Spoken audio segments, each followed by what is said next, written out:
that goofy dice aren't fun, and not that goofy dice aren't something we can actually deal with, but it's easier to see the results if we use fair dice first, because they're the ones we're kind of used to from our teen years.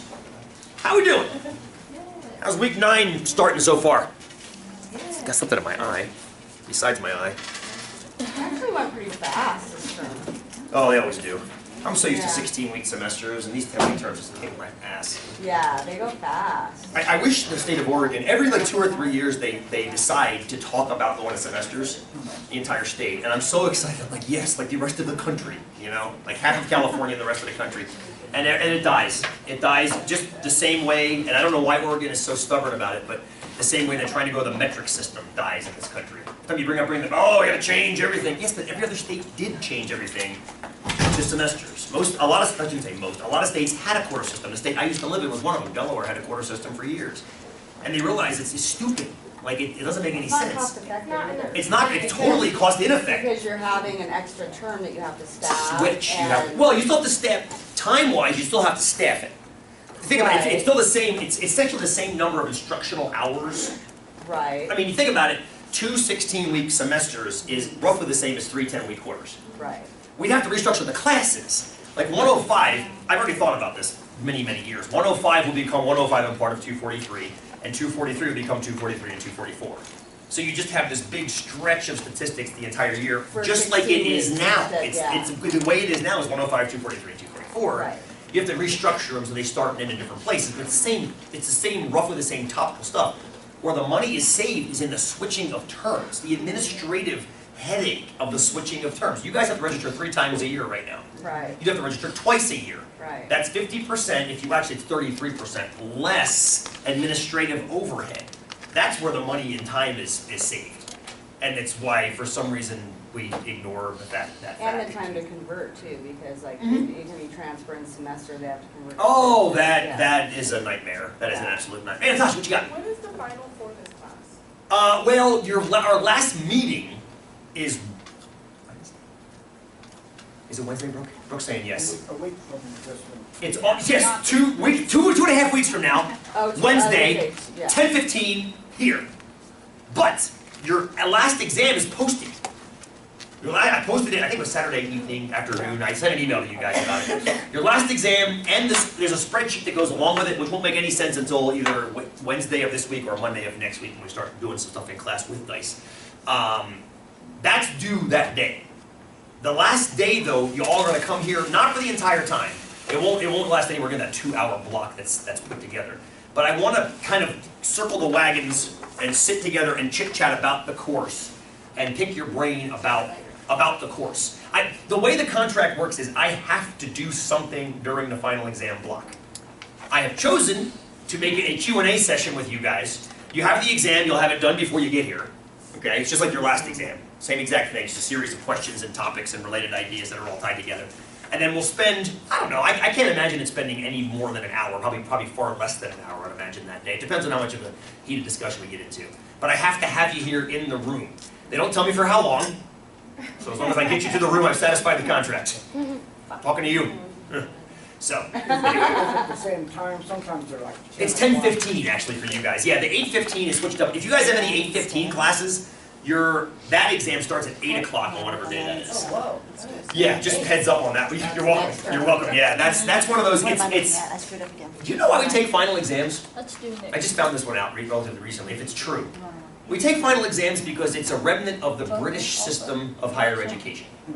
A British system of higher education is pure lecture. In other words, you would walk in the first day of class and I would start talking, right with my back to you, writing on the board, writing information on the board. You would dutifully write it down. I would never give you weekly quizzes. I would never give you a midterm. I would never give you projects. I would simply lecture at you.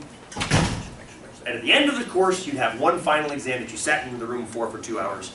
And if you passed it, you got to credit for the class and move on. And if you didn't, you have to take the class again. That is the British system. Right, yes, right. And for some reason, we still do it here. I don't know why. I don't understand. For some reason, that has been handed down to us. Rather than constant small assessment, it's one huge assessment. I mean, people get test anxiety. I would get test anxiety if that was the case. One huge assessment at the end? Holy hell. So you've heard of Dead Week. You've heard of dead week. Another holdover from that system because you had to take a week to actually stop screwing off like you were doing for the What's past dead 15 week? weeks because there were no assessments to be done for 15 weeks and all of a sudden there was one big one at the end. So what do the Brits do? They have tea and crumpets and drink their whiskey and they don't go to class for 15 weeks and then dead week cramming for the final. Terrible system of assessment. Terrible system of assessment. So anyway, we don't have Nobody dead learns week. anything. So you can't claim dead week next week in your classes. Hate to break it to you. Unless you do it with the wrong accent. Yes. Then you can. No, but I mean, there's no final per se in here. There is your last exam, which is posted, which is due that day. But you've got plenty of time to work on it between now and then. You'll have, it's basically like a series of quizzes shoved together, if you think of it that way. That's how you're doing all your classes now? Yeah, all over that Same way. thing? Yep, So exactly is the this same. exam just like the other one, or is it more like a final than an exam? It's more like a final than the last one was, only because there are certain topics that throw back to that one. But it's not cumulative in a traditional cumulative sense, that I'm not going to throw back to those topics. I'm keeping more almost exclusively with the newer topics. Being a math class, it's kind of hard not to be somewhat cumulative. I mean, we still use ideas from back then. We're still taking averages, for example, that we were taking in the beginning. So, make sense? Great question, Natasha. Thank you. Appreciate it. We fight change I know, so much. I It's know. like we can't And I'm a punk rocker, handle it. and all I want to do is change for the better. Yeah. Like if something's working, I'm totally happy leaving well enough alone. It's like, it's But if not. something is not working, I think we should, but there's the trade-off model of that, right? There's the trade-off model. There's the, I want to change it because I can see that something's broken, but my God, it's so much work. Yeah. That's where somebody like me comes in handy, because I'll stay up all night working on something if I think it's meaningful and it's going to have a lasting effect. It's also extremely frustrating because it's snail's pace. I'm lucky if when I retire, there's as many 105 sections as there were 111 sections at the school. I will measure that as one big measure of success for me if that's the case when I retire. Right? If we add a second 105 section in the next 5 years, I'll be wicked stoked. Because right now there are 6 111s and 1 105. Now 105 used to be offered once or maybe twice a year. It's now offered 3 times a year, which is 50% more. That's nice. But if we actually see 2 sections in one term, I'll be stoked. We'll see. We'll see. But it's that admission. I read an article over the weekend. One of my former students at U of O now, he's running research labs at U of O, and he said, dude, I just wanted to thank you for the way you made me think at COCC. He's like, you made me think outside the box so much that when I got to my research position, I was the only one that could pose problems and solve problems. I'm like, you're giving me a little too much credit, David, you're awesome. And he's just that kind of mind. But then he brought up the point, he's like, if more people push the boundaries like that, it would make students kind of fall in love with mathematics again. Because think about it, go back to when you were teeny tiny. Now you better remember this, but I'm watching my son do it right now. He loves to count everything. By 1s, by 2s, by 5s, everything gets counted. Where did you get that from? Well, no, I think all kids are like that. Because I volunteer at his kindergarten every Friday. And I'm there for 3 hours with these kids, and they go nuts. They love counting, and they run around, 1, 2, 3, they're counting. And then My at girlfriend some, does the same thing. Her Yes! son, she's an actuary, and she goes into his class. And I remember, does right? Out here? Yeah. That's right, that's right. Yes, we go into the class, the kids love to count, They they love love to it. read, they love learning.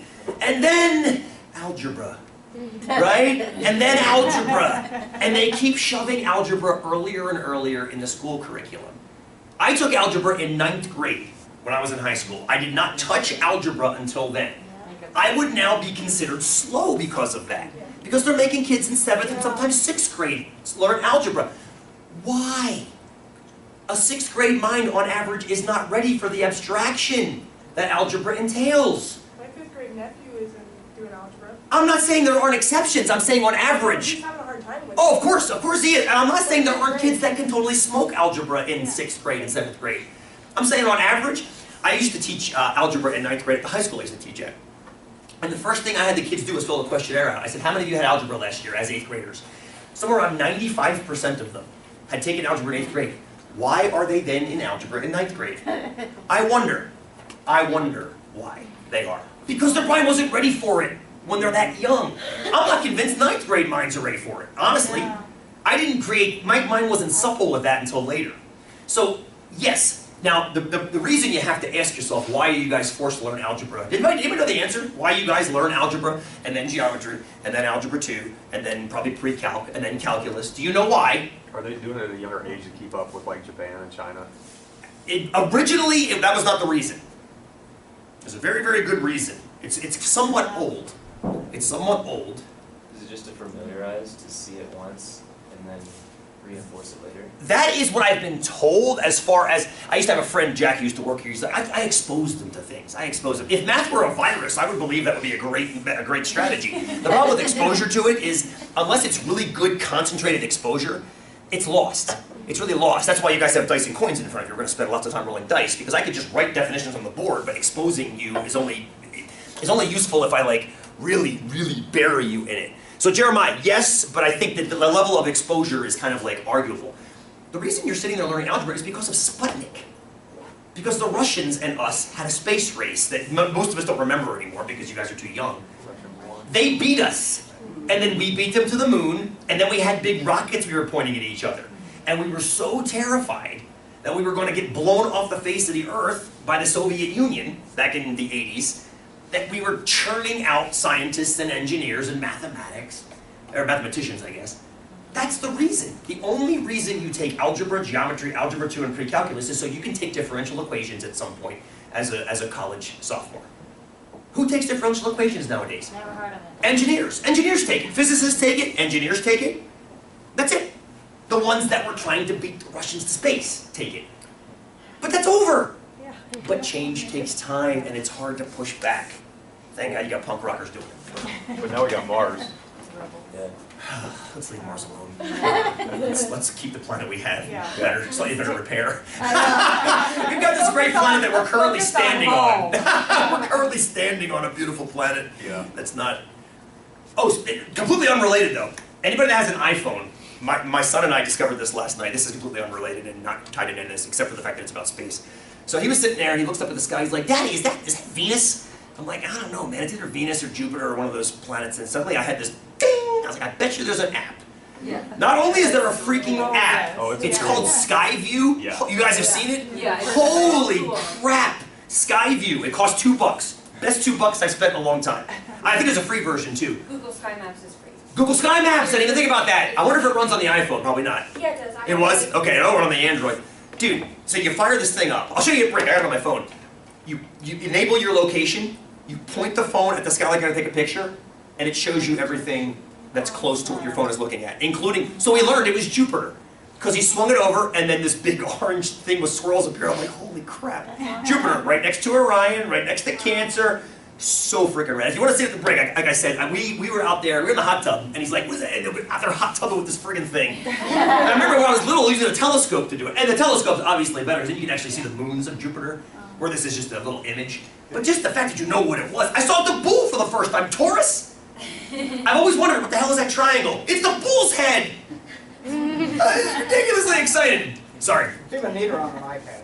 Oh, that's what we got, because we installed it on the phone, and then it went to the iPad, and then he went inside and got that. Oh, God. So, What's it called? Skyview, with a space, like the middle school book, 2 words. You know, And then Google Sky Maps, you same take thing. this, Yeah, but it's course here, you But get it- an app on your computer, Oh, I'm not. and Genius. you can like, GS107 or something like that? Yeah. so you can like punch in the date and time. Oh, and what's then gonna be in the sky it'll- at that time. yes. You can like zoom in on it. Yes, totally rad.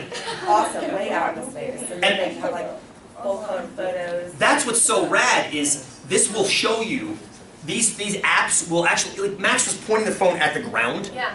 and it shows you what's on the other side of the planet. Like all the other, we could see Mars was just below the horizon, Jupiter was out, but Uranus and Neptune and Pluto were all through the floor. So that tells us, I guess in the summertime, they'll be up and visible-ish. And then we can get a telescope and slap the telescope up and try to actually find the planets. It showed you the Hubble Space Telescope was in there, International Space Station. If a satellite goes by, it'll show it tracking as it goes by. I mean, it's just the moon, the sun, pure discovery. Totally rad. Totally worth $2 or Google Sky Map. Google Sky Maps. Google Sky Maps Yeah, free. and it does the same thing if you point it at the ground, it'll show you. Does it play soft music like mine does? Well, mine Which I turned off after 30 seconds. What the hell is that noise? Thank you, Mel. So anyway, unrelated completely. But I sense the frustration, which is why I try to bring a few topics to 105 that'll tie to your lives, but also will tie to 243 should you take it later. Because I personally believe within 20, 30 years, statistics is going to be the most important. I mean, it should be the most important course right now. The reason companies like Google exist, speaking of Google SkyMaps, the reason they give stuff away for free is because they understand statistics and how to make decisions based on them. Yeah. And that is going to be, actuaries have a very, very powerful job, which is only going to become more powerful as time goes on. So start studying more about probability and statistics, putting it all together. I've given you 3 dice. Let's start the camera again. I've given you 3 dice and 3 coins.